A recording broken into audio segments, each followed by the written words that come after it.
j'avais dit en temps ici que derrière une langue, il y a une culture, Voilà. il y a des normes. Bonjour et bienvenue. Ici, nous analysons et nous partageons des connaissances et des réalités de vie les plus marquantes pour en tirer des clés de compréhension, d'inspiration et d'action. L'extrait que vous allez suivre est présenté dans un cadre éducatif, informatif et réflexif. Tout cela dans un environnement souple. Installez-vous bien et n'oubliez pas, ce n'est pas ce qu'on entend qui change une vie, mais c'est ce qu'on en fait. Merci, à tout à l'heure. Et quand on suit Sigmund Freud en matière de psychanalyse, vous allez voir que c'est les deux parents qui préparent l'enfant, qui doivent former l'enfant. Si la mère est absente, il y a un manquement. Si le père est absent, il y a un manquement. Donc, si un seul parent forme l'enfant, il y aura problème. Ce qui fait que on ne sait pas dans quel bras l'enfant va se retrouver. Et d'abord, je ne sais pas de quelle ethnie est le père, de quelle était la mère.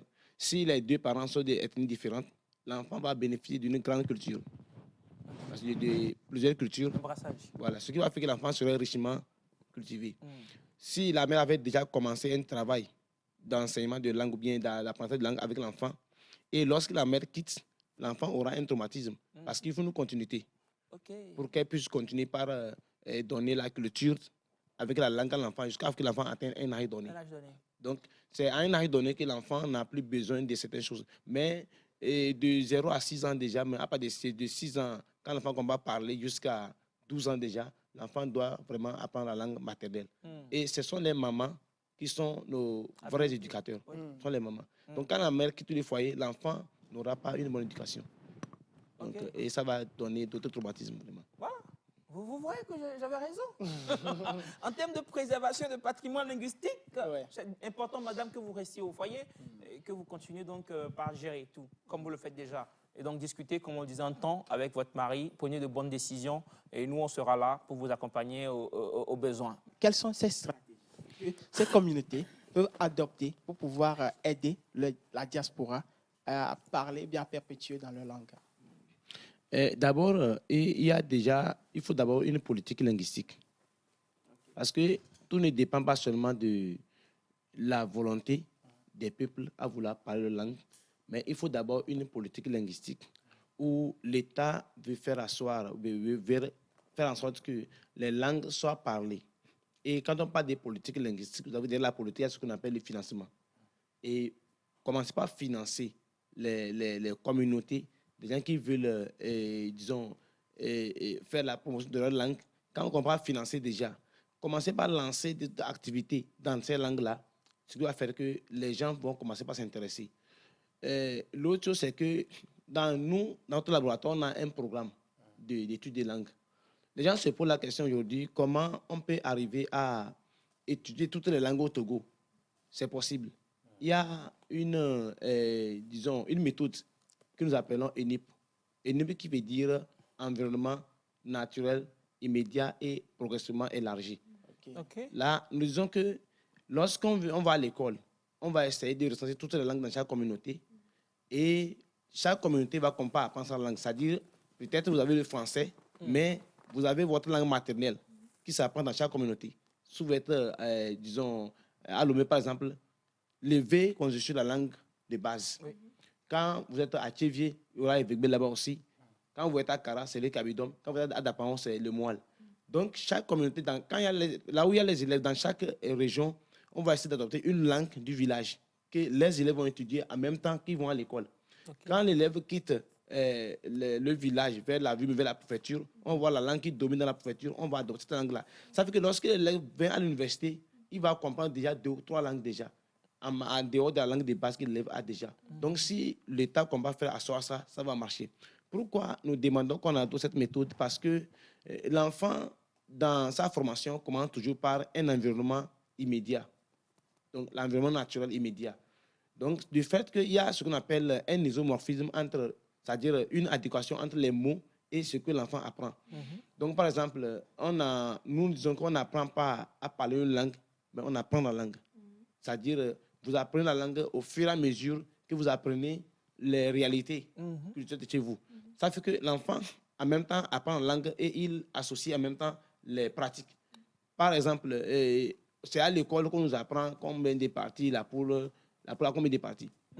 Alors que au village, déjà, quand vous grandissez, on vous apprend en même temps. Donc, vous tuez la poule devant votre papa. Et au même moment, il vous apprend en même temps les différentes parties de la poule et les fonctions que les différentes parties de la poule jouent.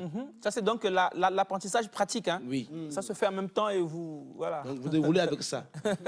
Donc, ça fait qu'avec l'environnement naturel immédiat, l'enfant apprend non seulement la langue, mais les pratiques culturelles en même temps et il évolue avec ça. Donc, si on essaie d'injecter cette pratique dans nos écoles, dans nos formations, je pense que ça va marcher. Ce qui va faire que beaucoup de gens vont commencer par s'intéresser à leur langue. Donc, enseigner donc, les langues locales, maternelles, donc, à les établissements. Oui, il y a un programme qui est déjà même établi. Dans le laboratoire, on a fait un grand travail qui est déjà là. Il y a un programme qui est là qui permet d'appliquer facilement ces langues-là. Moi, je me rappelle quand même avoir fait les VEGB, comme vous me l'avez enseigné ici, les VEGB quand j'étais à l'école. Non, pas au lycée. Au collège? Ouais, déjà au collège. Je salue monsieur Atipoupou, entre-temps, son nom même, dit beaucoup de choses. Donc, il l'enseignait. Et malheureusement, on n'a pas continué parce qu'il n'y avait plus ça, je pense, dans les établissements, dans les écoles, quand on montait à chaque fois. Non, moi, je fais ça. Enfin, je parlais de moi. Je parle de moi. Moi, c'est Je collège, lycée. Dans mon cursus. Ça, tu l'as fait en collège, lycée. Moi, je ne l'ai pas rencontré dans mon cursus. Même pas? Non. Waouh. Mais j'aurais aimé beaucoup l'apprendre. Parce que quand on parle une langue, surtout quand on est natif de cette langue, on aurait aimé maîtriser le parler, l'écrit et tout. L'écrit, est-ce que ça Oui, ne l'écrit. dépend pas du fait que les parents ne parlent pas aussi la langue à la maison? Il y a certains parents qui ne parlent pas leur langue à la maison. Oui, effectivement. Ça, c'est vraiment dangereux. Ouais. Parce que un enfant qui n'a pas, disons, sa langue maternelle ne peut pas évoluer. Oh. Quand je parle d'évolution, c'est qu'il y a 3 types de compétences qu'on développe lorsqu'on éduque un enfant. Il y a d'abord la compétence notionnelle, la compétence culturelle et la compétence existentielle. Donc, c'est les 3 compétences qui montrent qu'un être humain qui a été éduqué est vraiment accompli. Complet, oui. Donc, ça fait que lorsque l'enfant apprend on parle le français à l'enfant à la maison, déjà le français est déjà extra-culturel. Parce que le français qu'on parle à l'enfant à la maison n'est pas connecté, il n'y a pas une adéquation entre les mots que l'enfant utilise et les réalités françaises. Ce qui fait que l'enfant apprend la langue de façon extra-culturelle. Donc, tout ce que l'enfant dit, l'enfant n'a que l'émotion. Les notions, excusez-moi. Donc, les notions, il développe seulement la compétence notionnelle au point où il ne remplit seulement que son mémoire. Ça fait que l'enfant peut passer 13 ans à avoir le bac et après le bac, il ne peut rien créer. C'est pourquoi vous allez voir qu'il a dit l'autre fois qu'il n'y a pas de prix Nobel d'économie ni de sciences en Afrique. Il n'y a pas encore. Il n'y a pas encore, oui. Ouais. Et il y a des prix Nobel de littérature. Ouais. Donc, nous devenons finalement des littérateurs avec du verbiage. Et nous ne sommes pas nous-mêmes. C'est-à-dire, au même moment, ça fait l'absence de la compétence culturelle parce que la langue a été adoptée de façon extra-culturelle. Donc, on ne peut pas aller au marché acheter les choses avec complément d'objet direct. Personne ne le fait. Il y a un jour... Non, revenez dessus, j'aime trop. Aller au marché avec... On ne peut pas aller au marché acheter les choses avec complément d'objet direct ou la phrase commence par une lettre majuscule. Non, c'est pas possible. Il y a une dame qui dit qu'elle a été en Europe, elle a fait le master en marketing. Elle revient maintenant, donc elle revient au Togo, elle vend à demi au marché avec sa maman. Mais sa maman sait mieux vendre à demi qu'elle. Pourtant, elle fait le marketing. Ça veut dire que c'est un peu extra-culturel. C'est-à-dire que ce ne sont pas des réalités qu'elle a appris les mots. Et même notre science, même ce que nous faisons aujourd'hui au Togo, quand nous allons, disons, en D ou bien en quoi, nous faisons des choses qui sont déconnectées de la culture. Et finalement, nous faisons plutôt la littérature de la mathématique, la littérature des SVT, et nous ne faisons pas les choses elles-mêmes, parce que ce n'est pas la culture. Donc, celui qui apprend une langue de façon extra-culturelle ne serait pas vraiment un être complet, excusez-moi. Et je disais l'autre fois, nous ressemblons finalement à des chauves-souris. C'est-à-dire, une chauve-souris, c'est un oiseau qui n'est ni... excusez-moi, c'est un animal qui n'est ni oiseau, ni souris. Parce que la chauve-souris, quand elle va chez les souris vont la renvoyer. Parce que les souris n'ont pas des ailes. Donc, quand la chauve-souris va aussi chez les oiseaux, ils vont la renvoyer parce que les oiseaux n'ont pas de dents. Parce que nous devons des chauves-souris, parce que nous n'avons pas d'identité culturelle. Donc, nous parlons français, mais quand nous allons chez les Français, on parle français, les Français vont nous renvoyer.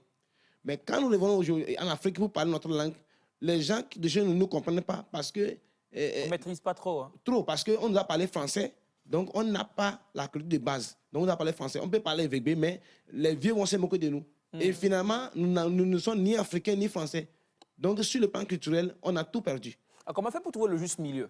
Parce que est-ce qu'il faut qu'on trouve le juste milieu? Oui. Puisque on peut parler derrière, on peut pas. Oui. Mais comment tu fais le juste milieu? Moi, je dis plutôt qu'il faut se réformer. Dès que quelqu'un atteint un niveau, bon, il n'a pas reçu sa langue maternelle.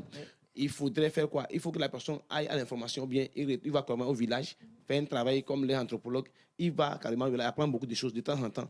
Ce qui fait qu'il va améliorer sa culture. Mais à part ça, une personne qui ne pourra pas retourner au village et tout ça, bon, qu'est-ce qu'elle fait? Aujourd'hui, déjà, les émissions que vous faites déjà comme celle-ci, vous pouvez faire passer des émissions de langue maternelle où vous invitez des gens qui sont des autochtones. Voilà, ils viennent parler, ils viennent enseigner la langue maternelle à la télé. Ce qui fait que certaines personnes peuvent apprendre beaucoup d'informations. Merci d'avoir suivi ce contenu avec nous. Si vous avez été interpellé, n'hésitez pas à partager vos réflexions avec nous en commentaire. Abonnez-vous pour ne rien rater à des prochaines analyses et discussions. Gardez à l'esprit, chaque parole peut devenir une source de transformation si elle est bien comprise et bien appliquée. À très bientôt.